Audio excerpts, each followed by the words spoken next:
औज़ुबिल्लाहिमिनश्शैतानिर्रजीम बिस्मिल्लाहिर्रहमानिर्रहीम। मेरा नाम अब्दुल हक अमीरी है। मैं पख्तियार ट्रैवल की सीईओ हूँ।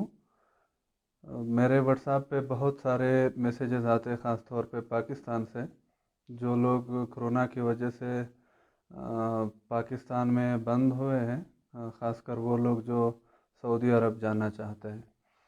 तो आजकल सऊदी अरब जाने के लिए पाकिस्तानियों के लिए दो रास्ते खुली है।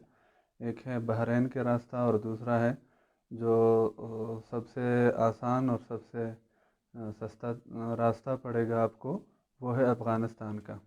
तो अफ़गानिस्तान के रास्ते के लिए मैं स्टेप बाय स्टेप आपको आगे से गाइड दे दूंगा। मेरे व्हाट्सएप पे बहुत मैसेजेस आते हैं। कुछ लोग नया वीज़े के बारे में पूछते हैं कि नए वीज़े वाले जा सकते हैं कि नहीं। कुछ लोग इकामा होल्डर के पूछते हैं। कुछ लोग बोलते हैं कि मेरा वीज़ा साई के ख़ास का है। कुछ लोग बोलते हैं मेरा वीज़ा साई के आम का है। तो आज मैं सब का क्लेरिफाई करना चाहता हूँ, इन सब सवालों का। तो आप गौर से सुनिएगा और आगे जितने भी पाकिस्तानी मुसाफिर हैं सबके साथ शेयर कीजिएगा। तो सबसे पहले आपके साथ वैलिड पासपोर्ट होना चाहिए। वो सब जानते हैं, लेकिन मैं गाइड कंप्लीट दूंगा। सबके पास वैलिड पासपोर्ट होना चाहिए जिसमें कम से कम 3 महीने का टाइम हो। और उसके बाद आपको होना चाहिए आपके वीज़े का वैलिड वीज़ा। सऊदी अरब का वैलिड वीज़ा होना चाहिए आपके पास। और सऊदी अरब से आने के जो लोग छुट्टी पे आए हैं अपने घर अपने गांव, उसका खुरूज अहदा जो बोलते हैं वो लोग, छुट्टी का पेपर, वो वैलिड होना चाहिए। यानी कि वीज़ा एक्सपायर नहीं होना चाहिए। इसके बाद आपको अफ़गानिस्तान एम्बेसी में जाके, अफ़गानिस्तान का एक एम्बेसी है इस्लामाबाद में पाकिस्तान में, और दो कौंसलेट हैं। एक क्वेटा में है। जो लोग क्वेटा के करीब है, क्वेटा को नज़दीक है, वो वहीं से लगवा सकते हैं अफ़गानिस्तान का वीज़ा। और जो लोग पेशावर और खैबर पख्तूनख्वा में रहते हैं वो लोग पेशावर अफ़गानिस्तान की कंसुलेट जो है वहीं से अपना वीज़ा लगवा सकते हैं। वीज़े का सबसे बेस्ट टाइप जो है वो ट्रांजिट का है। यानी कि आप किस मुल्क से दूसरे मुल्क जाना चाहते हो, तो बीच वाले जो मुल्क होते हैं जहां आपको स्टे करना है उसका ट्रांजिट वीज़ा होना चाहिए। लेकिन कोरोना की वजह से ट्रांजिट वीज़ा मेरे ख्याल से पाकिस्तान में अवेलेबल नहीं है। तो 3 मंथ का मल्टीपल एंट्री विजिट वीज़ा वो भी चलेगा। अगर आपके पास वो वीज़ा है, यानी कि आपको अगर वो वीज़ा मिल सकता है तो भी कोई टेंशन नहीं है। और ख़ास तौर पे मैंने देखा है अक्सर लोगों के पास सिंपल नॉर्मल विजिट वीज़ा है, उसका भी काम हो चुका है, वो भी जा सकता है। जहाँ तक मैं खुद शाहिद हूँ इस बात का, मेरे पास कुछ ऐसे मुसाफिर भी आए हैं जिसका वीज़ा सिर्फ विज़िट वीज़ा है 3 महीने का, तो वो भी गए हैं अल्हम्दुलिल्लाह, उसमें कोई टेंशन नहीं है। एक बात और क्लियर कर दूं कि बाज़ अवकात पेशावर का वीज़ा जो है उसमें नीचे बार कोड और तस्वीर नहीं होती। तो उसके वजह से अक्सर लोग पूछते हैं कि ये हमारे वीज़े पे काम नहीं होगा, हम आगे नहीं जा सकेंगे।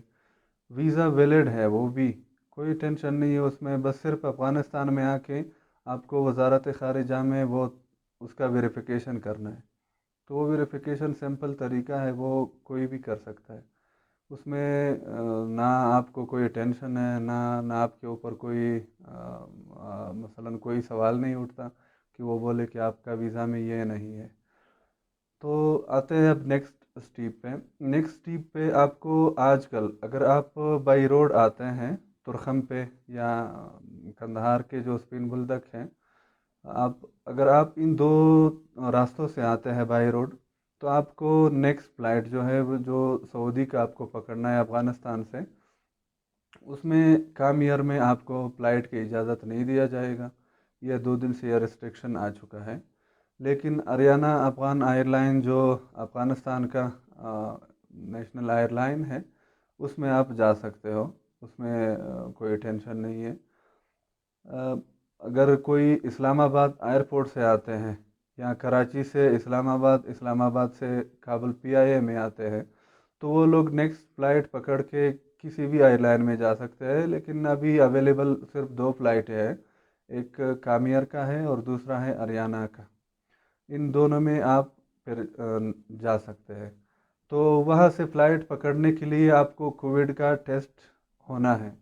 जब आपका कोविड का टेस्ट नेगेटिव होगा तो आप अफ़गानिस्तान में दाखिल हो सकते हैं।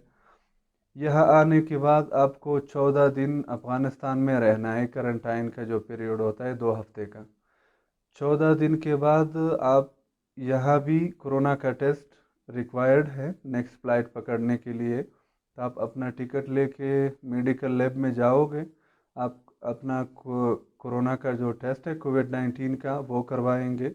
जो 4 मेडिकल लैब हैं जो सऊदी अरेबिया के लिए वैलिड है, एक है ZNN का, ज़ैनुन्नबी नौशेर के नाम का जो मेडिकल लैब है, दूसरा है फ्रेंच मेडिकल सेंटर, और तीसरा है DK जर्मन, और चौथा है असीला मेडिकल लैब। इन चारों मेडिकल लैब में किसी भी लैब में आप अपना कोविड का टेस्ट करवा के सऊदी अरब जा सकते हैं।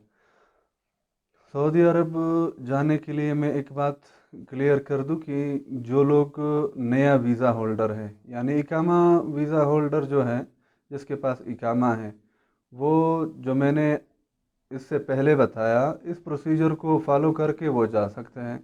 लेकिन जो नया वीज़ा होल्डर है उसमें थोड़ा सा मसला है। वो मसला बाज़ औक़ात उसको इमिग्रेशन इजाज़त देते हैं आगे नेक्स्ट फ़्लाइट में, बाज़ औक़ात उसको इजाज़त नहीं मिलता। हम ये भी नहीं कह सकते कि कोई नहीं जा सकता नया वीज़ा वाला, और ये भी नहीं कह सकते कि सब जा सकते हैं। शायद किसी को इजाज़त मिले आगे जाने का, शायद किसी को ना मिले, लेकिन ट्राई करके आप अपना वक्त आजमा सकते हो। मेरे पास जितने भी मुसाफिर आए हैं अल्हम्दुलिल्लाह अभी तक किसी को कोई टेंशन नहीं हुए इस बात का। आप हमारे पिछले वीडियोस भी देख सकते हैं जो हमारे मुसाफिरों ने सऊदी अरब में जाके क्लिप बनवाई है, और हमारे पेज के ऊपर वो शेयर है, उन्होंने हमसे शेयर किया है। तो नया वीज़ा होल्डर जो है उसका यही प्रोसीजर है। बाकी रह गई वो सवाल जो लोग बोलते हैं कि मेरा वीज़ा साई के ख़ास का है, मेरा वीज़ा साई के आम का है। ये कोई टेंशन नहीं है, आपके साथ जिस टाइप का भी वीज़ा हो आप सऊदी अरब जा सकते हो। लेकिन वीज़ा, इकामा और खुरूज अदा वो वैलिड होना चाहिए, और पासपोर्ट वैलिड होना चाहिए। तो ये टोटल हिदायत थी जो मुझे आपको देना था। ये बात भी मैं बता दूं कि सऊदी अरब में 2 एयरपोर्ट हैं जहाँ पे अफ़गानिस्तान से फ़्लाइट अवेलेबल है, कि एक का नाम जिद्दा है, दूसरा का रियाज़ है। अगर किसी को इनके अलावा जाना है तो वो सऊदी अरब में जाके फिर लोकल फ़्लाइट पकड़ सकता है, या लोकल टैक्सी बस में भी जा सकता है, कोई टेंशन नहीं है। और एक बात और कि सऊदी अरब में जाने के वक्त आपको एक फॉर्म दिया जाएगा डिक्लाइमर का। वो डिक्लाइमर फॉर्म में आपने अपने होम एड्रेस ऐड करना है। होम एड्रेस जो आपने फॉर्म में लिखा हुआ है, अब सऊदी अरब में पहुंच के आपको उसी एड्रेस पे 7 दिन तक रहना है। यानी कि ये वहाँ का क्वारंटाइन पीरियड है, 7 दिन तक आपको वहीं पे रहना है। अगर आप किसी और जगह पे गए, आप पकड़े गए, तो आपको बड़ा सा बड़ा फ़ाइन भी हो सकता है, आपको डिपोर्टी का भी मसला बन सकता है। लेकिन आप कोशिश कीजिएगा जब आप पहुँचे तो सबसे अहम बात यही नोट करना है कि आपको 7 दिन तक उसी एड्रेस पे रहना है जो आपने डिक्लाइमर फॉर्म में ऐड किया है। उसके उसके लिए आपको एयरपोर्ट से निकलते वक्त जिसके पास एंड्रॉयड फ़ोन है, जिसके पास बड़े फ़ोन हैं, वो अपने मोबाइल में तवक्लना का जो एप्लीकेशन है वो इंस्टॉल करेंगे, और उसमें वही एड्रेस को ट्रैक करेंगे जो उसने डिक्लाइमर फॉर्म में लिखा हुआ है। तो ये सारी जानकारी थी, सारे डिटेल्स थे जो मैंने आपको बता दिया। अगर फिर भी आपको कोई डाउट है, कोई सवाल पूछना है, तो आप हमसे बाकायदा रब्ता कर सकते हैं। हमारी टीम, हम सब आपके खिदमत में हैं। हमारे व्हाट्सएप का नंबर है 009377777751 6 009377777751 6।